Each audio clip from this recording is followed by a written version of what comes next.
folks that I've known for quite some time and are thrilled that they're joining us. Mary Berry has become very dear in my heart because of her work and the work of her family, generational with what she's continuing on with the Berry Center and her writings about agriculture and continuing that on. Years ago, I read Eating is an Agricultural Act, and that led me to the berries. And I think you all should know Mary and her writings and what she's doing right now. And I will let her talk about that rather than me trying to tell you what she's doing. And the other voice that you'll hear is a lovely, wonderful, amazing chef from South Georgia and farmer, Matthew Raiford, who I had the pleasure of meeting many years ago in Italy, of all places. And we have remained in touch. Sometimes it's hard to get in touch with him, but we do. We manage.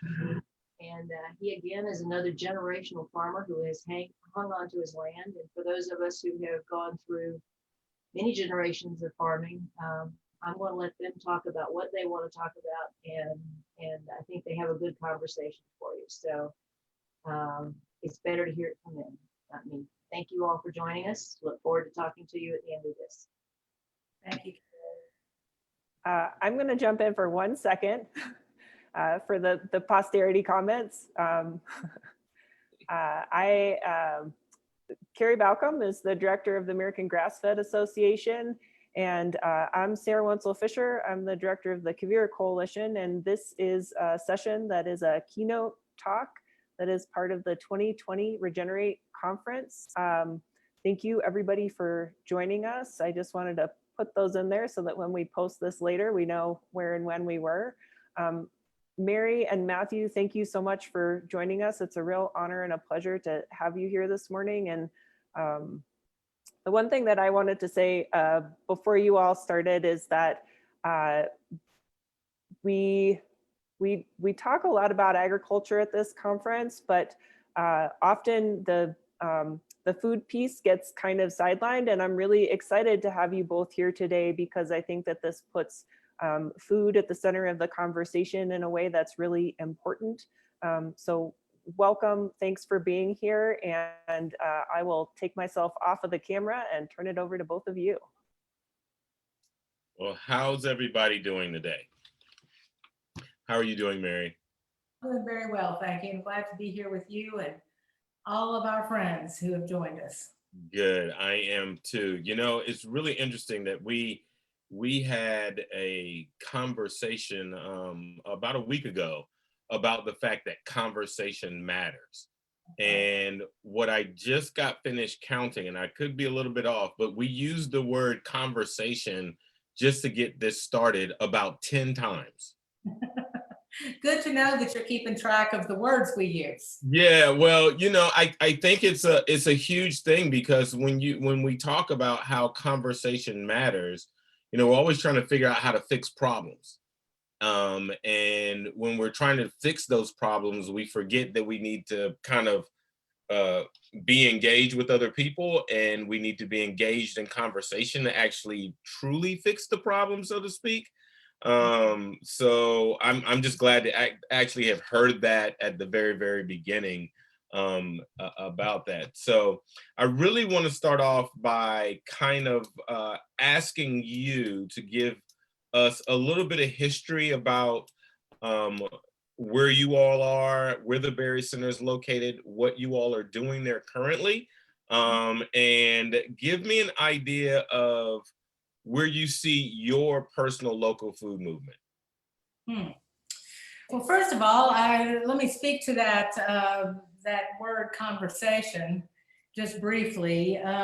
It seems to be an endangered art form these days when people rather yell than talk about conversation. But one of the important things to me about the work that we're all engaged in is how enjoyable it is, as hard as it is. And somebody asked me once about how I felt about the odds being so stacked against what we're trying to do. And I said, well, for one thing, it frees us up to just do what we think is right. I mean, if I thought I was a day and a half away from winning, I would have to be probably a nervous wreck. But what I know is that we're in this for the long haul. And if we're going to be in it for the long haul, then we need to enjoy it. And conversation is one of the main ways that we can enjoy this work. What else ties us together like conversation? I just thought to begin to talk about our work, I just want to read a little very short thing that I just wrote the other day for something else, but it kind of explains where this work, maybe a little bit about where this work started. I'm a rural Kentuckian. I live in a state that has been a colony all my life and probably for the last century and a half. We're a coal producing state and some of our counties are the richest in the world in their natural endowment. And the result of that is that they now have land that is virtually destroyed and some of the poorest people. This is the result of a limitless economy. And the only recourse that we have is to try to understand what we have here that's worth our keeping, and then to discover ways to keep it. And that is the way we've gone to work at the Berry Center. We started with an inventory of what we had to work with. So when the Berry Center started in 2011, that is just exactly how I started. I knew we were losing ground. I knew after 40 years of the local food movement, Matthew, you and I and many others on this call, I expect are friends of the wonderful Alice Waters. She opened Chez Panisse in 1976, which in my mind, I kind of sort of date the local food movement from that date. Gotcha. But since that date, the place that I'm sitting, Henry County, Kentucky, has gone very quickly downhill. So in 2011, well, more like 2009, I began to think, in spite of this ongoing local food movement that, by the way, I and my husband both took part in and both benefited from and are duly grateful. What the local food movement has given us is a kind of constituency of people who care about what we're doing and care about the food we're producing. But on the other hand, I don't think, and I'm willing to have that conversation, but the local food movement has not managed to change the culture of agriculture. And so what I think we need to do is take the strengths of this movement and talk about how to change that culture. And from my perspective, that culture needs to, or excuse me, the conversation needs to be more about land use, more about local communities, and maybe, not to contradict somebody who's already talked, but maybe less about food. We can talk about that. Henry County, where I sit today, is on the northern edge of the bluegrass in Kentucky. It's a beautiful county. It's a beautiful state. But in my county, there is not a small town that is not dead or dying. I sit in the middle of a still beautiful Newcastle, which is our county seat, but it's full of empty buildings. It's the life that I remember in this town when we still had a thriving agriculture is just simply not here anymore. So my work at the Berry Center and with my amazing colleagues has been to address what we think is necessary to, as I said before, change the culture of agriculture. And one of the most important things that I think is left out is the lack of people. 15% of us live in rural America. Of that percentage, 0.75% is farming. Of that percentage farming, how many are farming in the way that we think is, whatever the word of the day is, sustainable? I think we need to think about why. we have offered farmers two choices. They can be large and industrial or small and entrepreneurial. There is nothing, almost nothing in the middle. So part of our work with our home place meat at the Berry Center is to try to put something in the middle. Okay. Yes.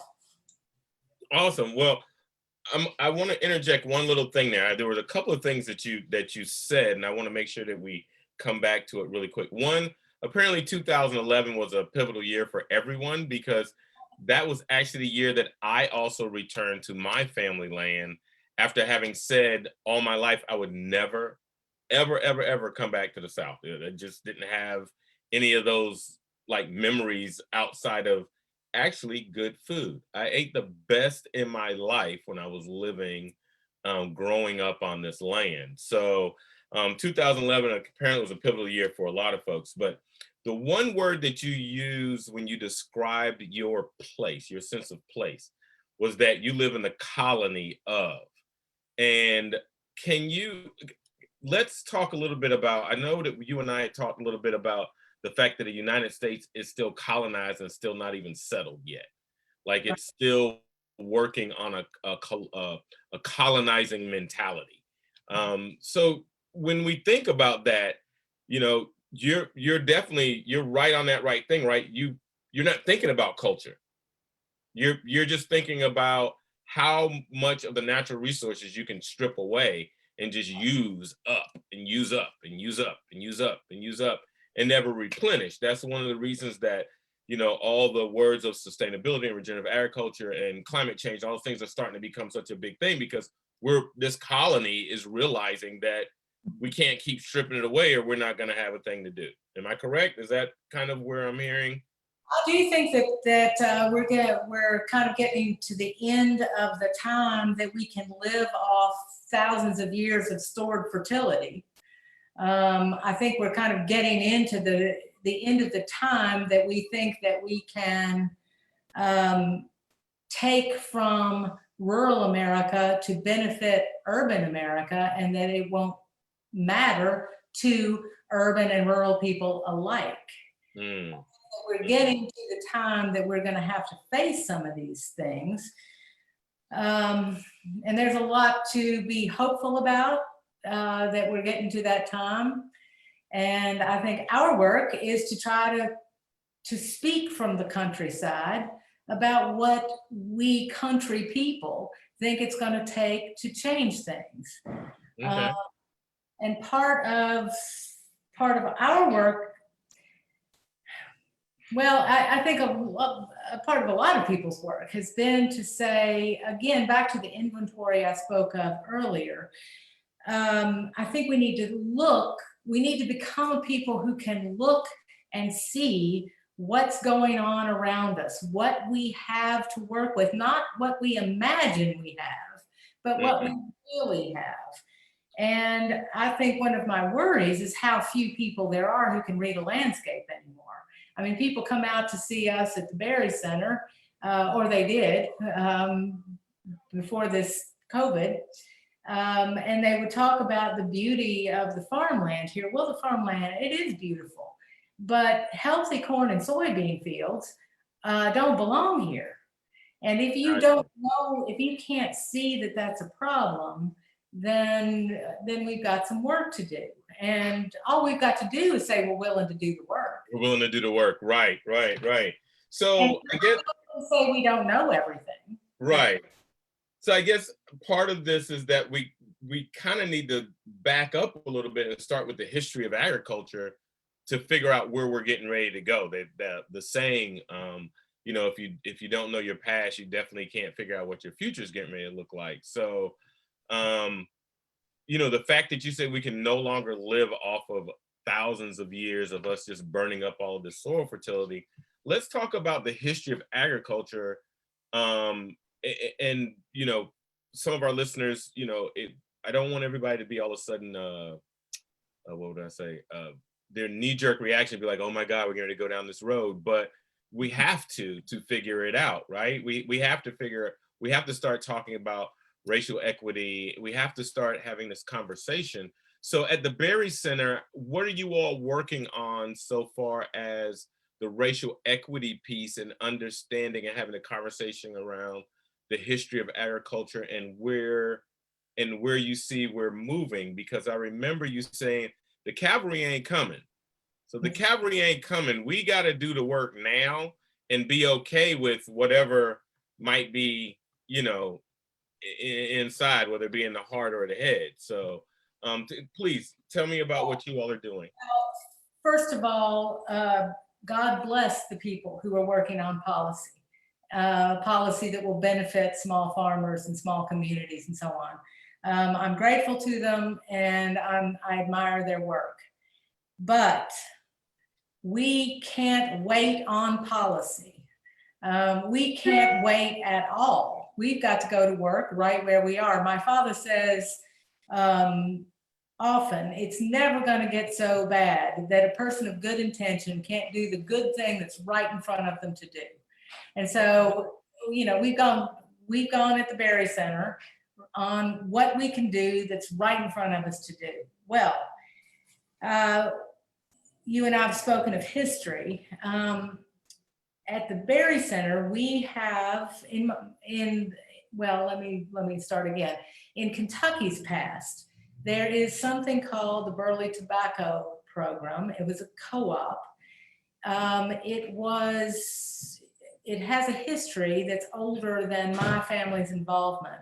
But my grandfather, my father's father, made that co-op work for the 8-state Burley Belt and for small farmers in those states. My father says his father did the important work, and he and his brother just took it up, and now the Berry Center has taken it up.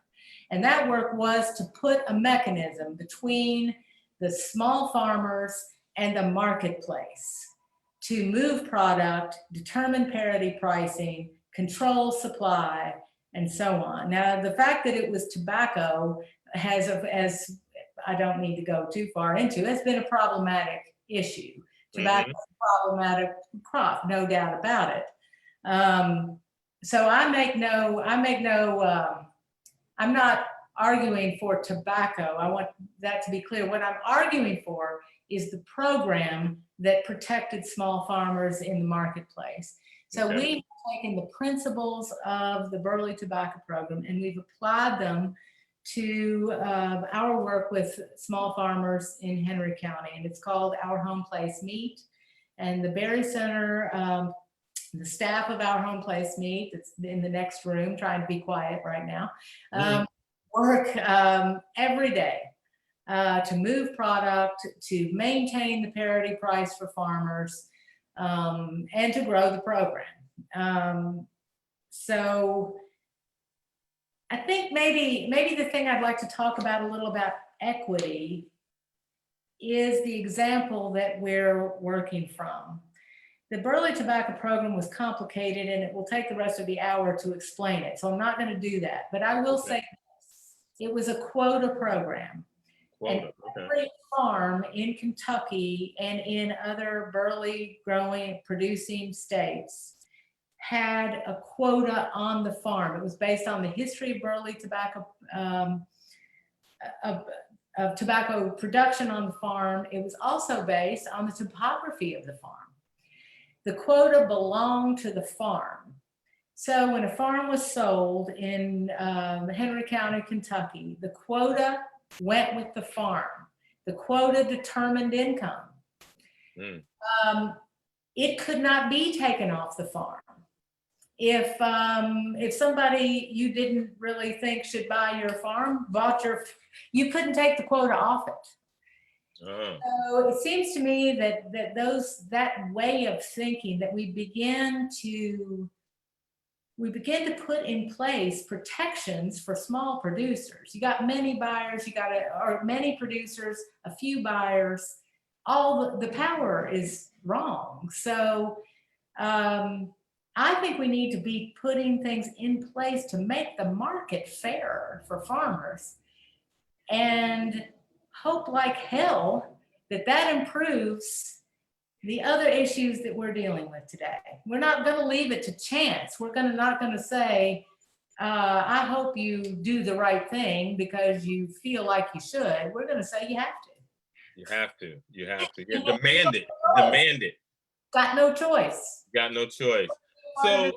So some of what I'm hearing is that part of how you all decided to help move this equity along was to get the small farmers to where they had as much power as anybody else, pretty much. And Yeah. so part of part of my next question then is, being a farmer and being rural, people oftentimes presume that that person is not smart enough, not educated enough. Not everybody went to a land grant university and all those other kind of great things. So how are you all helping, whether it be with the work that you're doing with Sterling College or any of some of those other places, to ensure that there's equitable and fair wages being placed on folks, and that the farmer is not degraded because he's in the rural, Well, I know for me, oftentimes I hate having to read off my pedigree to people all the time. I went to school here, I did this, I did like, no, I'm telling you what you need to do because I know what you need to do. So how are you all helping that with Sterling College and your connection with that piece? And then I would like for you to talk to me a little bit about what you've seen in parity pricing, and how I know that you and I talked about how parity pricing is always going to look different at each place because each state looks different, each thing looks different. But are you all creating a model that is possibly doable in other places that someone could kind of like pick up, study it a little bit, and figure out ways to navigate? Because it's a horrible thing to be a farmer, raise all your animals, drive 200 miles like we were talking about before, just to drop them off, come back home, that's 400 miles, drive back again to pick it all up, another 200, so it's 600, and then back. So now you're at 800 miles plus a refrigerated truck, plus. How are you all putting that together? I guess that's my conversation, because equity is not an easy thing, and what equity as a farmer, racial equity is even crazier. But I do like what you said earlier about, having good intention and not doing nothing about it. right. Well, sort of like the definition of optimists and pessimists, it's sort of the same definition, but the optimist thinks everything's going to be fine, so why bother doing anything? So why bother? Yeah. Awful, so why do anything? Well, I'm going to start with the parity question because I can remember that one. And because I have limited brain power here. No problem. I can repeat some of it. It's no big deal. We got time. Parity, first of all, I would ask that people begin to think about parity, just plain and simple.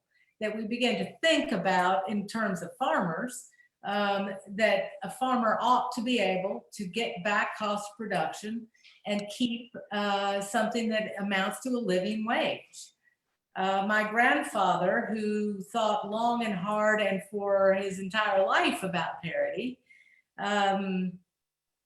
equated it to the minimum wage and the 40-hour work week for farmers. Not necessarily saying that a farmer's ever going to have a 40-hour work week, but saying for the rest. I was going to say, I want that job. I want that one. This was he thought that it was a right that people who are charged with producing our food should be able to make a living wage. Now, I'll have to say this about that. One of the many things that keeps me up all night is my grandfather, who we called Big John. What was parity for farmers right after the Depression people who could make, build a building and buy nothing, people who could use and reuse, knew how to fix things, and who knew how to take care of themselves, original people. When at this point in this world, when a pickup truck can cost $100,000 and all the other things that go in this modern life, some we have to have and some we don't. Those are two things that ought to be talked about. You probably have to have health care. There's another worry. One of the things we're doing with our students in the Sterling program is to talk about what you have to have and what you don't. How to live a good life on a particular place, leaving it better than you found it, but not living a middle class American life because you're not going to be able to afford to do it. But I know myself from living on a small farm, there's nothing better. There's nothing better. If you have some hope of making a living and some hope of keeping the farm, there is nothing better. So parity is just simply to start with an idea that goes against the prevailing idea that we need our food cheap. Yeah. America, we've got several fallacies that we run our agricultural economy on. One is that food needs to be cheap, period. Cheap food economy. One is, starting in 1952, that farmers ought to get big or get out, that we had too many farmers. By the way, the USDA has never retracted that. And in fact, Sonny Perdue basically said it again. It's like, get big or get out. He almost said it verbatim. I wish I had it in front of me, but I don't. So, thinking about parity really just changes the whole dynamic. It begins to put the focus and the attention on what it ought to be on.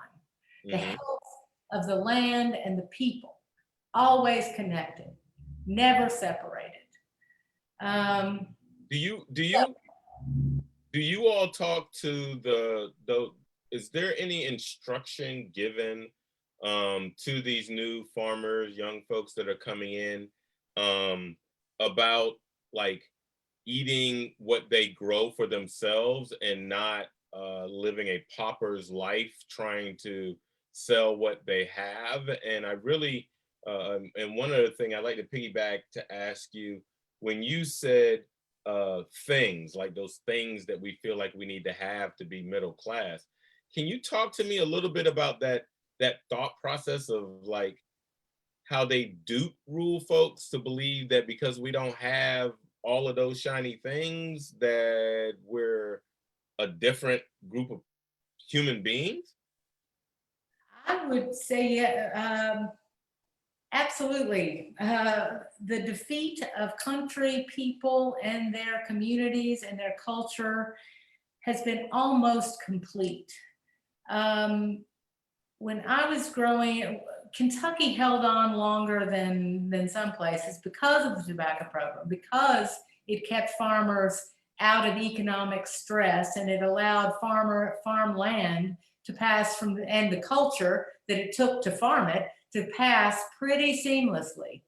And it allowed people who were tenants to move into land ownership. I know many of those people. Some of them are still alive. My husband's parents are those people. Okay. But when we started farming in 1981, we had a small dairy. Kentucky, or Henry County, was a big dairy county at that time. We were a close community, but we were the only dairy family that drank our own milk. Wait, hold on. In what year was this again? 1981.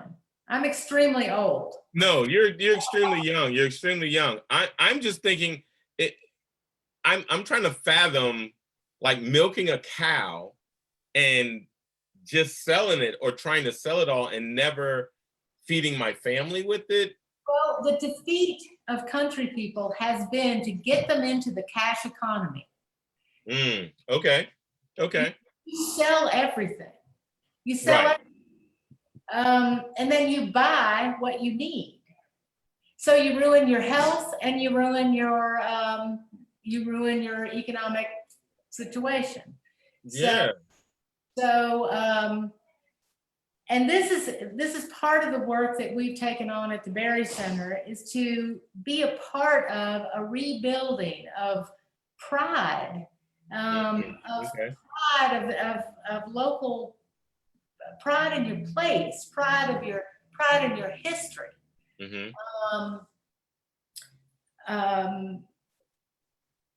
So yeah, I mean, it's going to take a lot to. Well, so you brought up the history piece, so I'm gonna go back to it for just a moment. I understand part of what you're saying about pride in your history. I'm on family land. However, Jupiter Gilliard was born a slave in 1812. So for a lot of folks, it's kind of hard to be proud of that history. You know what I'm saying? When it's oftentimes not acknowledged. And so I know that one of you and I conversation was the fact that, as we, whether it be from you or Barry, as long as we start to acknowledge that was a piece, and that the movement to where we're trying to go now, so that there is equity, is to acknowledge it. We can't fix it because we can't go back in time, right? But we can try to keep a dialogue going, like you and I having a conversation, me having a conversation with Carrie. Like, I mean, I think it's that, like, we need to not stop having the conversation. I need to be able to look across the table at you and tell you how I feel, and you need to tell me how you feel. Because that's the only way this thing is going to break open, so that we can do more together. What do you think? Yes, certainly. Let me tell you what came to mind when you were talking. Okay. For my whole adult life, for my father's life, for my grandfather's life, and back and back and back, we've tried to figure out, why have we been so vulnerable?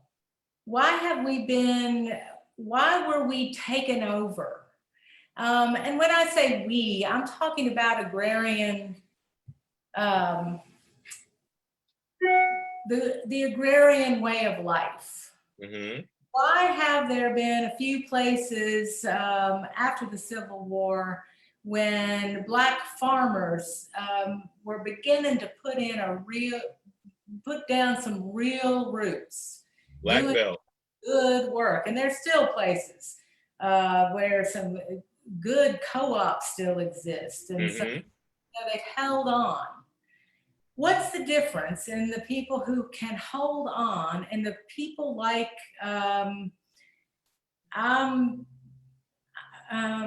have to be careful how I say this, the people that I love, that I'm living with every day in Kentucky, who have just been pretty much annihilated. They have been waiting to be told what to buy next, what they need to do, how they need to farm. Don't use your head.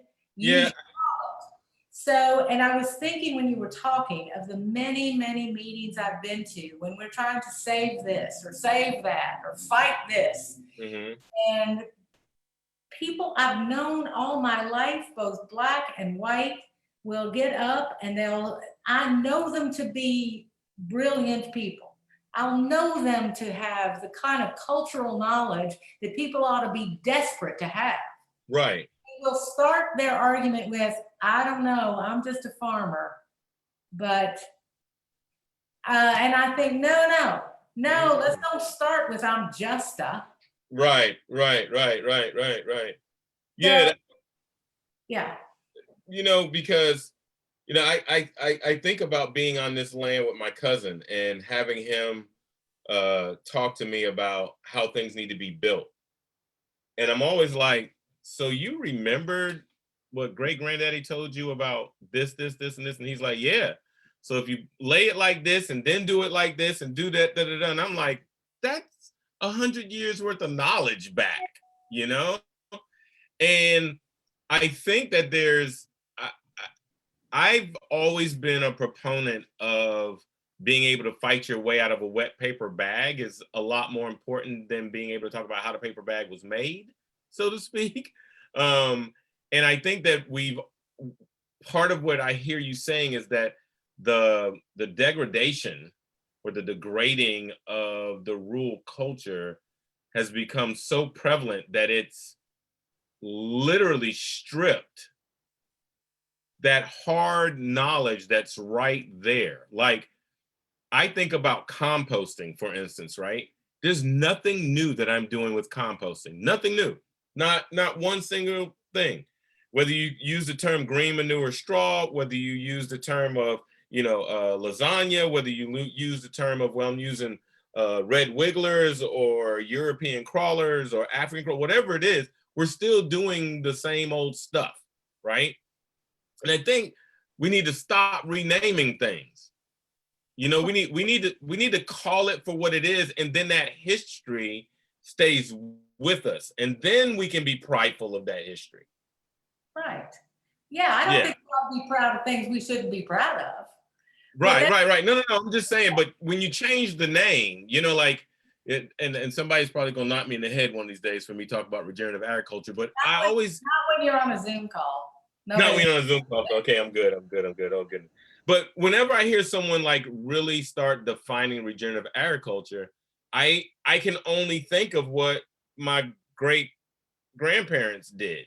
Like everything they're saying, even when I hear folks talk about biodynamic doing things that way, I'm like, well, they were doing that back in the 1800s. Like, I don't know. Wait, I'm not sure. And I think that because we have also become a society that's big on education, like, the plaque on the wall that says, you have these degrees and you can say da da da.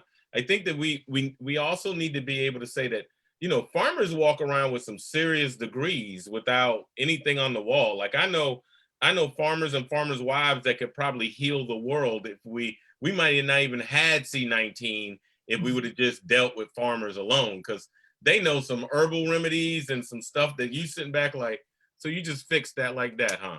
Also, a lot of farmers just stay home. Well, yeah, we work on our land. We breathe in fresh air every day. So, hey, so we're one up. Matthew, don't you think what we're talking about is I don't know what the word, I'm thinking I'd rather not make up a word on a Zoom call with other people listening, but we have given our heads over to experts. We have said we need a specialist from our local land grant university to come out and tell us what we need to do. We've lost the ability to think for ourselves, and I think that's part of what we're all trying to get back. Now it's like we can say we need to say, now wait a minute, does this fit what I see? Does this fit what I'm dealing with every day? My Uncle John, I've got it in front of me. My Uncle John, who was a great defender of farmers and rural communities, said in a speech many, many years ago, the devastation suffered by rural America is not an accident. It is not the result of changing times or technological development. It is not the result of uncontrollable economic circumstances. It is a crisis by design. So if that's, I consider that, first of all, I think what I learned from my family that's been the most important to me is that what's happened to our in this country it's not been inevitable. It's been a result of decisions made that has benefited fewer and fewer people. Right. Then we can do something about it. And that's what we're all trying to do, is just do something about it. Something about it. There we go. So Go ahead. Well, I just wanted to say that I said this to you the other day. I think that I believe what we're all trying to do is just come up under what's coming apart, because we know that things are going to change. They've got Mhm. to, bound to. We may act like this is a limitless economy, but it is not. We It is know a it's not. based economy, and Mhm. it can't go on this way forever. Fine. So some of us are coming up under what the American Grass-Fed Association, the Land Institute in Kansas, the work you're doing, the work I'm doing, and many others, is just coming up under what's coming apart with something solid, something based on the correct things that we know from our history and the Mhm. things we learn from our history that are just not right at all. And one Absolutely. of those things is that we've never wanted to do our own work. There's a big problem. And so I say to our, I'm not a faculty member for the farming program, but when I do speak to the students, I say, you know, part of this whole thing is an education is not to get you out of work. Right. Say it. Not to So, get you out of work. so anyway, I don't remember where we started there, but it was fun getting to Yeah. hear. Well, I think we've gotten a lot of food for thought also, and I think that that's where all the conversation starts. I think, one of the things that I would like to, everyone that's listening to understand is that you should be having this conversation with everybody that you notice on this Zoom, with everybody that you notice watching this on Facebook, with everybody that you notice watching on whatever platform you're watching it on. None of this conversation should stop. And I think that one of the things I've been having a conversation about is that, people go to conferences all the time, conference, and they collect business cards, right? You got business cards and you never call anybody. You never email anybody. You never pick up the phone to have a conversation with anyone about what you all discuss, learn, whatever. And I mean, I'm not perfect. I do it too. But one of the things that I've been trying for the last few years is to remember the fact that why I went to that conference and what I was supposed to take away from that conference, right? And who is it that I know I need to stay in touch with, so that the conversation keeps going. And I know that you and I aren't ever going to stop talking about anything. I But Yeah, what you're talking about is being an active participant in there you your go. life and in Right. this that we've undertaken. There you go. There you go. And Um, that's what farmers were. Farmers were connected to each other. I mean, all, especially in rural, were connected to each other. So it wasn't like everybody had to go out and buy a big tractor. You might have two people to have a tractor that's working with 8 people, and I think that people have gotten away from like having a conversation with somebody, or even, getting so prideful that you're not willing to say, hey, can you give me a hand doing this? Because I don't have this, but I do have seed, or I do have this. So I think that we really have to make sure that we stay connected, and also understand that I'm connected to Kentucky, even though I'm in Georgia. Like, if your rural life stops, if your agrarian life stops where you all are, Mary, then it stops where I am also. Like, we are kind of like that mycorrhizal, right? If we're all interconnected, whether we want to play like we're not, that's a whole nother conversation. But we're connected. Black, white, purple, green, we are connected. And if we don't realize that all these little tiny communities are connected, we are definitely going to lose our way. I mean, in Georgia alone, I can leave where I am right now and drive 4.5 hours, almost 5 hours to Atlanta, and pass farm after farm after farm after farm after farm. And I have taken it upon myself to stop at some of those farms. I mean, granted, the climate that we've had, you had to pay attention to what was hanging outside and all that kind of good stuff. But I have stopped at a few farms and been like, hey, how you doing? I'm a farmer, I'm down the coast. And I get the same thing, like, what? You're down on the coast? And I'm like, yeah, we didn't even know there was any farms down there. And so it's that kind of conversation too, where people are starting to understand that, wait, I didn't know anybody was farming down there. When did y'all start farming down there? And I'm like, you do know that like the food that started in this colonized space started on this coast of Georgia, the 100 miles of coast.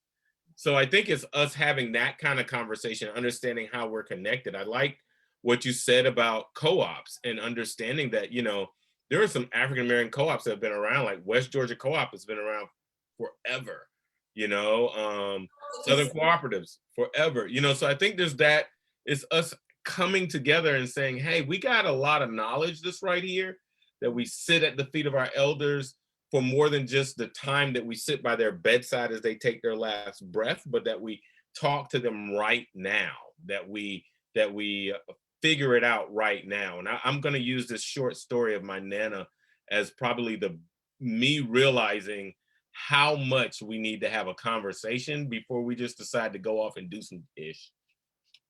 So I decided after I finished going to the UC Santa Cruz program that I was going to come home and plant 100 fruit trees, 100. So if anybody has ever bought a fruit tree, right, you know how much one of those costs. I bought 100 of them, all different types, and planted them, dug the hole, double, put the compost in, did all the things. And I never forget my Nana, and I tell this story sometimes, but one of the things that I think that I really started to understand was when my Nana said, how come you didn't ask me what needed to be planted? And I rarely say that, and I think I've rarely said that, but she never, when she said that to me, it was the first time in my head I was like, damn, I should have Ask Nana. I should have asked Nana, do you know how much money is spent consistently in this colonized place that we live in on us not asking someone because we feel we know what we're doing? Well, I can only imagine.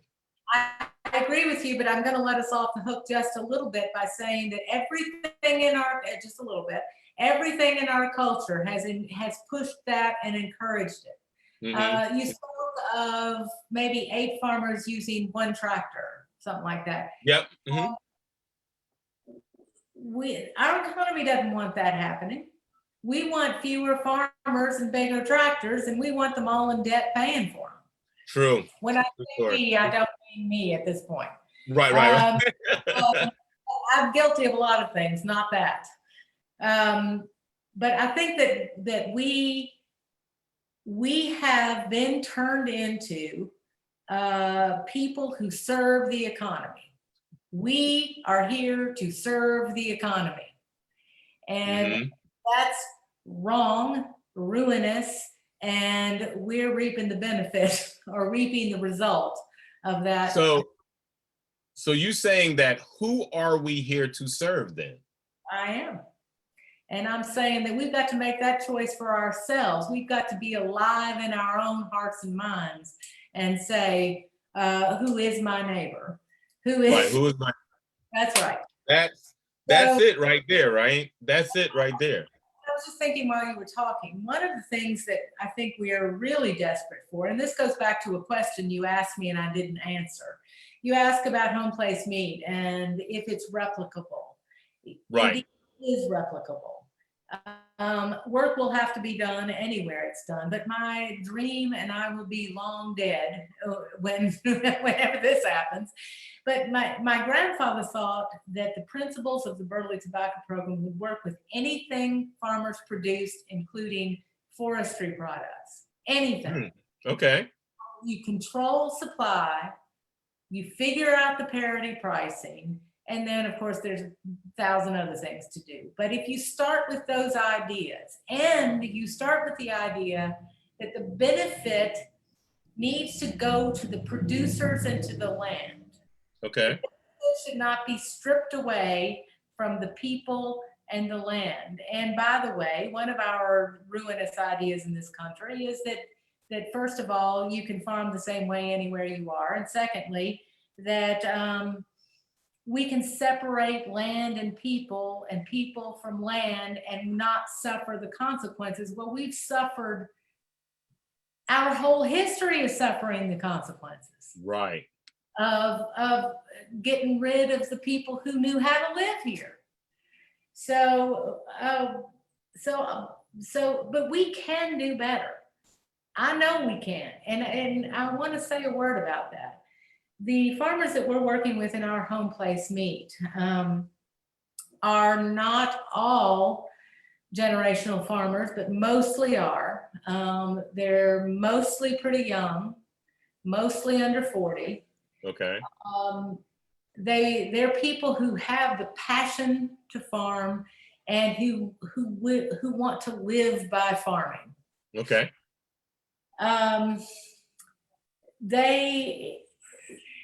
They are people who, some of them, not all of them, some of them don't vote like I would like them to. Some of them probably don't think like I would like them to. But I can tell you this, when we started the program, I had a room of silent farmers on my hands. And wait to hear what I had to say. Silent and stressed farmers. And small farmers, by the way. I mean, this is still small farm country. Okay.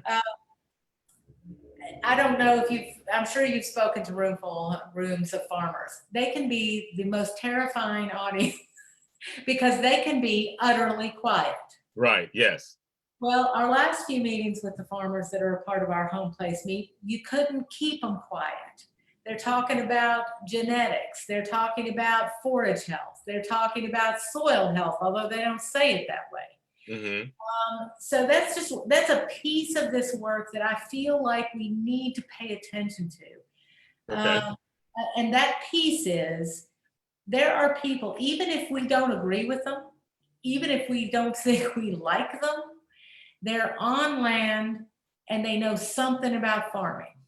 Mm-hmm. And it seems to me that the local food movement has just left out what I consider to be farmers in the middle, or often left them out. Okay. I think that in the beef programs, often they haven't, because beef producers are by often farmers in the middle. They're often very different. Mm-hmm. And I think that piece of it has worked pretty well, not perfectly, but pretty well. I think Terry is on here. Oh, okay. Well, what I wanted to do is, I know that we want to make sure that we allowed to get a few questions in, and I want to also make sure that you have time to talk, or at least tell us how folks can connect with the Berry Center, and also make sure that they understand how to possibly find out about the Burley Cooperative. So are we taking questions now, I believe, Ms. Carey? Yeah, we're going to start with some questions. We have posted in the chat room, Matthew, all of the links to the Berry Center. Okay, good. And your farm, Mary's programs, and those kind of things. But we've got some, I think that Sarah's going to read out the questions so we don't have to go through that. Good. Sarah, you there? I am, and I'm ready to go. Okay, you're up, my friend.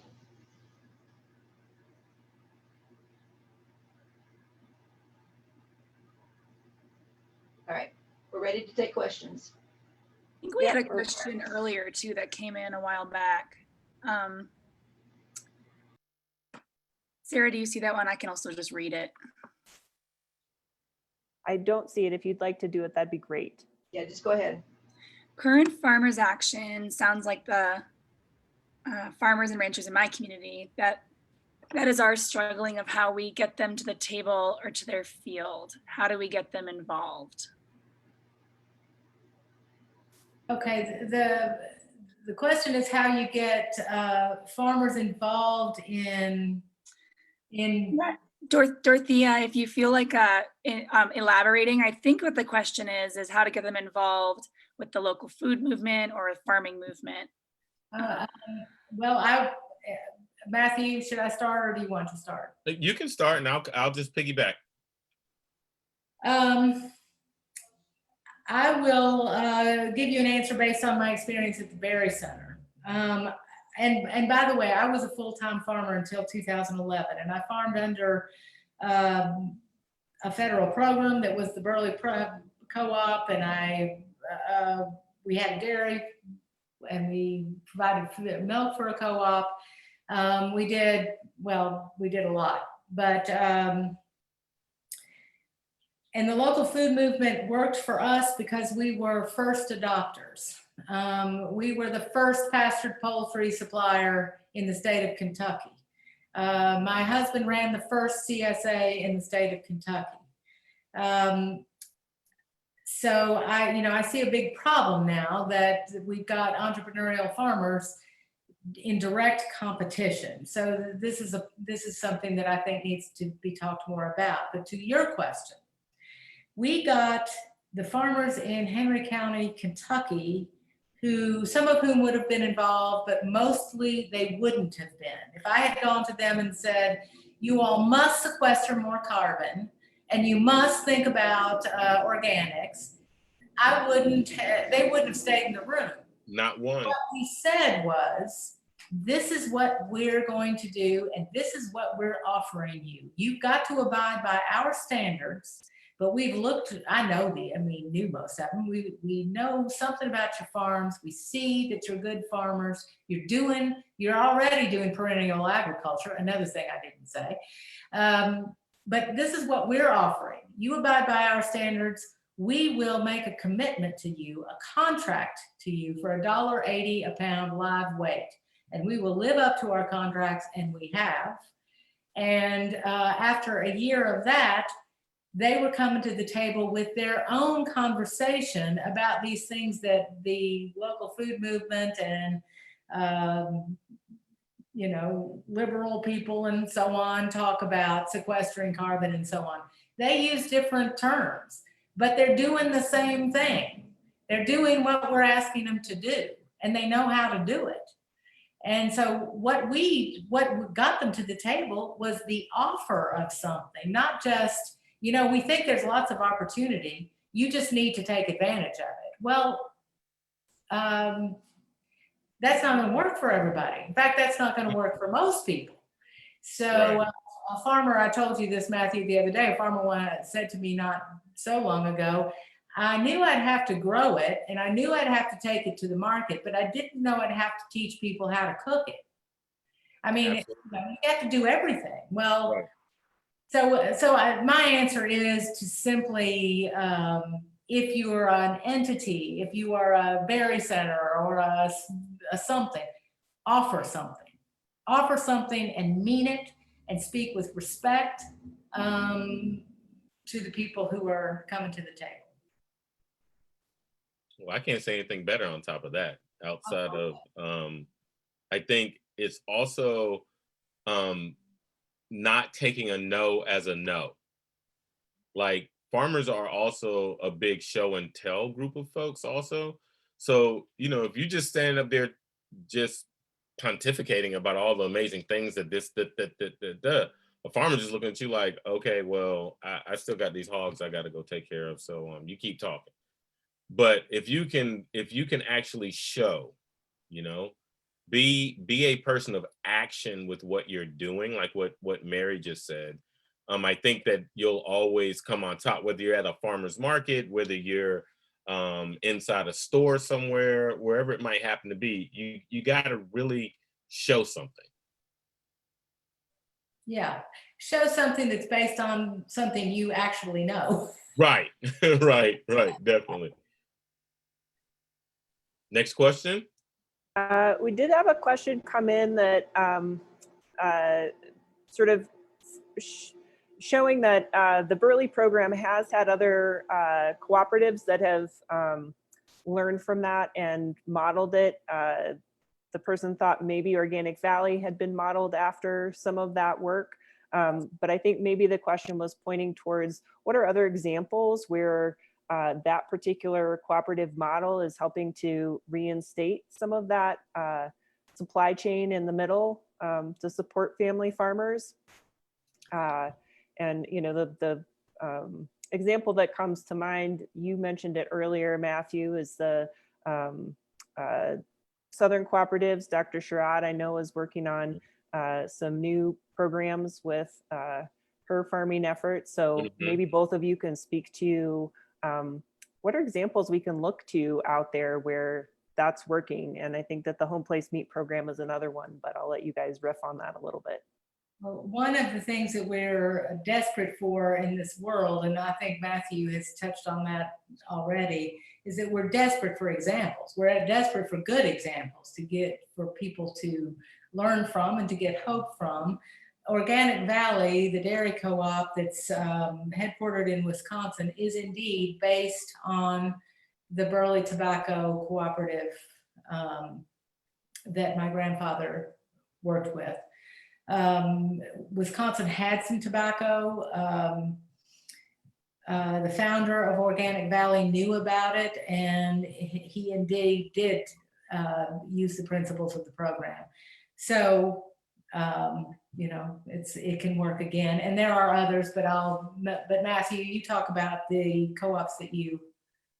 Yeah, well, I was, you know, I met Eric Simpson in West Georgia Co-op maybe about 10 years ago. And just watching their growth on products that they are now bringing in from their small farmers has been amazing. And something you touched on just a little bit was the fact that they communicate enough with each other to know how much someone needs to grow of something, so they aren't in competition.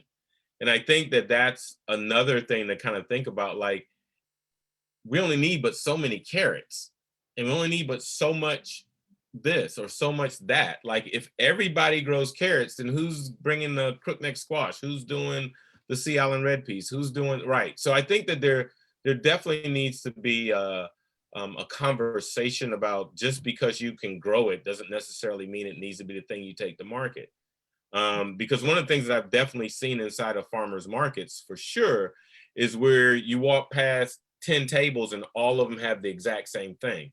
So then it becomes, the only reason that I'm really buying is because the relationship I have garnered. So I think that that cooperative model of, hey, let's bring the product that's really, really good. And if we need, you know, 1,000 pounds of it instead of 800 pounds of it, we need to get this many people to do it, is definitely a way to go. And they have been doing some amazing stuff. And the stuff that Dr. Sherrod is doing is just mind-blowing, especially when you think about the state of Georgia and agriculture.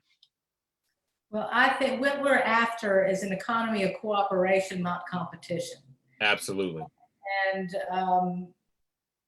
I don't think we're thinking enough about that and how to get it. And I won't take up much time with this, but I think if we talked about parity pricing, we might be able to deal with some of the pushback we get from people saying that local organic is too expensive for most people. I think if we could talk about parity pricing, we might figure out a way, if farmers didn't have to take it 200 miles, if they didn't have to do everything, they might trade their right to gamble for a sure price. And it might be that that's not a $40 chicken and a $5 or $6 a pound tomato. Definitely. It may be, but we're just, I mean, the imagination is just missing in Right. our leadership about this. So we got to do it. You know, I saw another question on there, Sarah, that wanted to know, like, how does one hold on to their history or keep up with their history? I'd like to address that really quick if I could. Please go for it. So one of the things that that we've forgotten to do is what true pen and paper looks like. And so I actually am like farming based on the letters that my great grandmother wrote to my grandmother and my grandmother wrote to my great grandmother. And we're talking like 1935, some of these letters, 1948, some of these letters. And I think that one of the things we need to do is to actually write, like physically write down what it is you're doing. Like I get computers, I get technology, and I love it, right? But what happens when that thing crashes, right? What does if anybody can tell me what they do when their computer goes out, that isn't, they almost want to go run out and play in traffic because they don't know what to do, right? So I really believe that we need to start thinking more about pen and paper, that we write down more of what it is we're doing. And it doesn't necessarily have to be, you know, every day I'm sitting there trying to write it all down. I don't have time. Guess what? One thing I will tell you, my great grandmother just tell me, you make time for what is important. And I think right now we have to think about what is important. And the way that we keep our history and the way that we can continue to grow is by writing, right? Physically writing down and then tucking it somewhere. Like here, you know, I want to be able to hand my children one of these notebooks I got here and be able to like, look, yeah, daddy wrote all this down in 2020 when C19 was out. And they was like, what's C19? Don't worry about it, child. Hopefully you'll never have to go through it. You know, like that needs to be the thing, you know? And I think that we just need to do more of that. And then we also need to be open to doing research. Like the Berry Center has a whole research section there. Like, I think we have to really think also about that. Like, what does it mean for one to really want to know their history or to know about the history in an area? You have to go somewhere. Like if I was in Kentucky, I'd be going to the Berry Center so I could figure it out. You know what I'm saying? Because I know that they have more than just one thing. They got a lot. So, yeah. Part of our education program is, we call it an education in homecoming. One of the things that people need to start doing is just wondering about the place they live. I mean, or where they come from. There's no sense in where they come, whatever. Just think. Yeah. It's one of the things that I think is important is to think about when you're thinking about trying to do something in a particular place. You think about Henry County, you think about where you are in Georgia, you think, what's here? What ought to be here? What was once here and is not anymore? And why is that? And once you start, then you become a researcher, but not in a sort of dry way that I still think back to my college days and think, yuck. Right. Fascinating. It's a fascinating thing. And by the way, my father has written all his books, some 60 or 70 of them, all with a pencil and paper. And so if those go, if the computer goes away, we'll still have the manuscripts at the Berry Center. Here you go. That's right. Unless it burns down, then God help us. That's right. All right. We are a little bit past time. We had two other questions come in, and what I'm going to do is I'm going to actually pose those two questions and ask both of you if you wouldn't mind giving like a one-sentence closing remark. We've covered a lot of great territory here. So the two questions, I think that you could probably relate them. One is, you know, so many people give up. They start farming and it's hard and they quit. So how do we keep people in it? And then the other one is, can we feed the world with this particular approach, with the mindset that it's about cooperation, not competition? So two really big questions, one sentence. What are your thoughts? Go for it, Okay. Matthew. So first, I'm going to answer the second question. One, we're not trying to feed the world. We're trying to feed ourselves locally. If we feed ourselves locally, the world will get fed. Can it be done? Yes. Is it work? Yes. Let me tell you something. Thomas Edison wrote, most people, the reason they don't like the work is because it's covered in overalls. You know what I'm saying? Like, it's work. Farming is work. Anybody that left off of whatever ivory tower marketing concept, whatever, and decided they were getting ready to go farm and didn't think that they were going to walk around with busted knuckles, that the Carhartts that they were wearing were not going to get dirty, that they would not have cow scat all over themselves, that they would not, you know, come home and be like, oh my God, I can barely move. They were not in the right thing in the first place. This is work. Feeding is work. That's all. I'm not going to keep going. Well, I would only add one thing to that. And can we continue to feed the world the way we're feeding it now? I just don't think it's the right question. But Matthew's already spoken to that. And the other question was, how do we keep people in farming? Well, one thing is that we work toward an economy that will support good farming. And we become a culture that will support good farming. And so I say go to work on it. Work. Support the people that are farming locally. Whatever that means, figure it out. Most people most people in a place like Kentucky or Georgia can find a person somewhere near them that's producing something to eat. Mhm. And until we put into place mechanisms that will move local food, and that is I think ultimately what we're sort of trying to do, but not thousands of miles. I'd like to move it 40 miles into Louisville, but I say I said to my father once, we were going to Louisville to do our annual Christmas shopping for my mother, one shopping trip a year. And I said, Daddy, where do you want to eat? He said, we eat with our friends, which meant we went to a restaurant called Lily's and ate local food there. So I say, figure out who your friends are and support them. Did you say Willie's? Lily's. Oh, Lily's. Because I was getting ready to say, we have a Willie's weenie wagon here that's been here for like 30, 40 years. And I love eating their hot dogs. Good gracious. No. Okay. It's Lily. It's Willie's sister, Lily. Okay, got it. All right, Matthew, thank you so much. Mary, pleasure. it has been a tremendous pleasure to have you both on today. I really appreciate that you have both joined us. And thank you for the good work on the ground. Thank you for feeding yourselves and your communities.